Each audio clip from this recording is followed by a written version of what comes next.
शुका सारिखे पूर्ण वैराग्य ज्याचे, वसिष्ठा परिज्ञान योगेश्वराचे. कवी वाल्मिका सारिखा मान्य ऐसा, नमस्कार माझा सद्गुरु रामदासा. जय जय रघुवीर समर्थ. दशक 8वा, समास 6वा. ऐसा जो दुश्चित आळसी, परलोक कैसा त्यासी. जयाचे जीवी अहर्निशी आळस वसे. दुश्चितपणापासून सुटला तरी तो सवेच आळस झाला. आळसा हाती प्राणी आला, उसंतची नाही. आळसे राहिला विचार, आळसे बुडाला आचार. आळसे नव्हे पाठांतर काही केल्या, आळसे घडेना श्रवण, आळसे नवे निरूपण. आळसे परमार्थाची खूण मळीन झाली. आळसे नित्यनेम राहिला, आळसे अभ्यास बुडाला. आळसे आळस वाढला असंभाव्य. आळसे गेली धारणा धृती, आळसे मळीन झाली वृत्ती. आळसे विवेकाची गती मंद झाली. आळसे निद्रा वाढली, आळसे वासना विस्तारली. आळसे शून्याकार झाली सद्बुद्धी निश्चयाची. दुश्चितपणा सवे आळस, आळसे निद्रा वेळास. निद्रा वेळासे केवळ नास आयुष्याचा. निद्रा आळस दुश्चितपण हेची मूर्खाचे लक्षण. येणे करता निरूपण उमसे जिना. हे तिन्ही लक्षण जेथे, विवेक कैचा असेल तेथे. अज्ञानास या परते सुखची नाही. क्षुधा लागताच जेविला, जेवून उठता आळस आला. आळस येता निजेला सावकास. निजवून उठतात दुश्चित, कदा नाही सावचित्त. तेथे कैसे आत्महित निरूपणे. मर्कटापासी दिले रत्न, पिशाच्या हाती निधान. दुश्चितापुढे निरूपण तया परी होये. आता असो हे उपपत्ती, आशंकेची कोण गती. किती दिवसा होते मुक्ती, सज्जनाचे निसंगे. ऐका याचे प्रत्युत्तर, कथेसी भावे निरोत्तर. संत संगाचा विचार ऐसा असे. लोह परिसेसी लागला, थेंबुटा सागरी मिळाला. गंगे सरते संगम झाला तत्क्षणी. सावध साक्षपी आणि दक्ष, तयास तत्काळची मोक्ष. इतरास ते अलक्ष, लक्षिले नवसे. येथे शिष्य प्रज्ञाच केवळ, प्रज्ञावंता न लगे वेळ. अनन्यास तात्काळ मोक्ष लाभे. प्रज्ञावंत आणि अनन्य, तयास न लगे एक क्षण. अनन्य भावार्थे विण, प्रज्ञा खोटी. प्रज्ञे विण अर्थ न कळे, विश्वासे विण वस्तू ना कळे.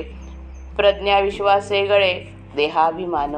देहाभिमानाचे अंती, सहजची वस्तू प्राप्ती. सत्संगे सद्गती, विलंबची नाही. सावध साक्षपी विशेष, प्रज्ञावंत आणि विश्वास. तयास साधनी सायास, करणेची न लगे. इतर भाविक साबडे, तयासही साधने मोक्ष जोडे. साधू संगे तात्काळ उडे, विवेक दृष्टी. परी ते साधन मोडू नये, निरूपणाचा उपाय. निरूपणे लागे सोय सर्वत्रासी. आता मोक्ष आहे कैसा, कैसी स्वरूपाची दशा. त्याचे प्राप्तीचा भरवसा, सत्संगे केवी. ऐसे निरूपण प्रांजळ, पुढे बोलिले असे सकळ. श्रोती होऊन या निश्चळ, अवधान द्यावे. अवगुण त्यागावया कारणे, न्याय निष्ठुर लागे बोलणे. श्रोती कोप न धरणे, ऐसिया वचनाचा. दुश्चितपणा म्हणजे अशांत, अस्थिर, अश्रद्ध आणि अनिश्चित चित्त होय. केवळ दुश्चितपणामुळे माणसाचे केवढे नुकसान होते. त्यामध्ये आळसाची भर पडली की मग जीवित अगदीच वाया जाते. श्री समर्थांना आळशी माणूस अगदी मनापासून आवडत नाही. त्यांचे वर्णन ऐकावे. जो माणूस असा दुश्चित आहे आणि शिवाय आळशी आहे, त्याबद्दल तर बोलूच नका. जो सदा सर्व काळ आळसात घालवतो, त्याला परमार्थ साधणे अगदी अशक्य आहे. जर एखादा माणूस दुश्चितपणाच्या तडाख्यातून सुटला तर आळस त्यास ताबडतोब ग्रासून टाकतो. तो आळसाच्या आहारी इतका जातो की आळसापायी तो काहीच करीत नाही.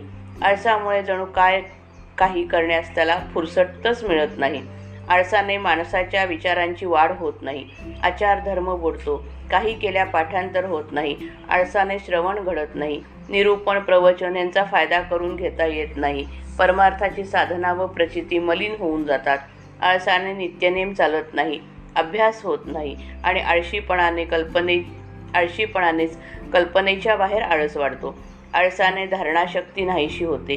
धीर धरण्याची ताकद नाश पावते. मनोवृत्ती मलिन होते आणि विवेकाची गती मंदावते. आळसाने माणसाच्या मनाच्या विविध शक्ती नाश तरी पावतात किंवा अगदी क्षीण होतात. माणूस आळशी बनला की त्याला खूप निद्रा घ्यायची सवय लागते. खूप खावे, खूप निद्रा घ्यावी आणि उरलेला वेळ उगीच वाया घालवावा अशी त्याला सवय लागते. दुश्चितपणा, आळशीपणा आणि झोपाळूपणा ही 3 अज्ञानाची खरी लक्षणे आहेत. आळसाने झोप घेण्याची सवय वाढते, वासनांचा विस्तार होतो. निश्चय करणारी जी सद्बुद्धी असते ती शून्याकार बनते. माणसाच्या बुद्धीला 2 बाजू आहेत. इंद्रियांच्या द्वारातून आत येणारी दृश्य जगाची माहिती व्यवस्थितपणे रचून दृश्य वस्तूंचे ज्ञान करून देणारी एक बाजू आहे. दृश्य वस्तूंवर वृत्ती काढून घेऊन अंतर्मुखपणे स्वरूपाकडे पाहणारी दुसरी बाजू आहे. बुद्धीच्या या दुसऱ्या बाजूला सद्बुद्धी किंवा प्रतिभा म्हणतात. जेथे सद्बुद्धी नाही तेथे परमार्थ नाही. सद्बुद्धी अतिनिश्चयात्मक असते. ती निर्माण करणे व वाढवणे हे साधनेचे मर्म आहे. आळसाने सद्बुद्धी नाश पावते, ही सर्वात मोठी हानी आहे.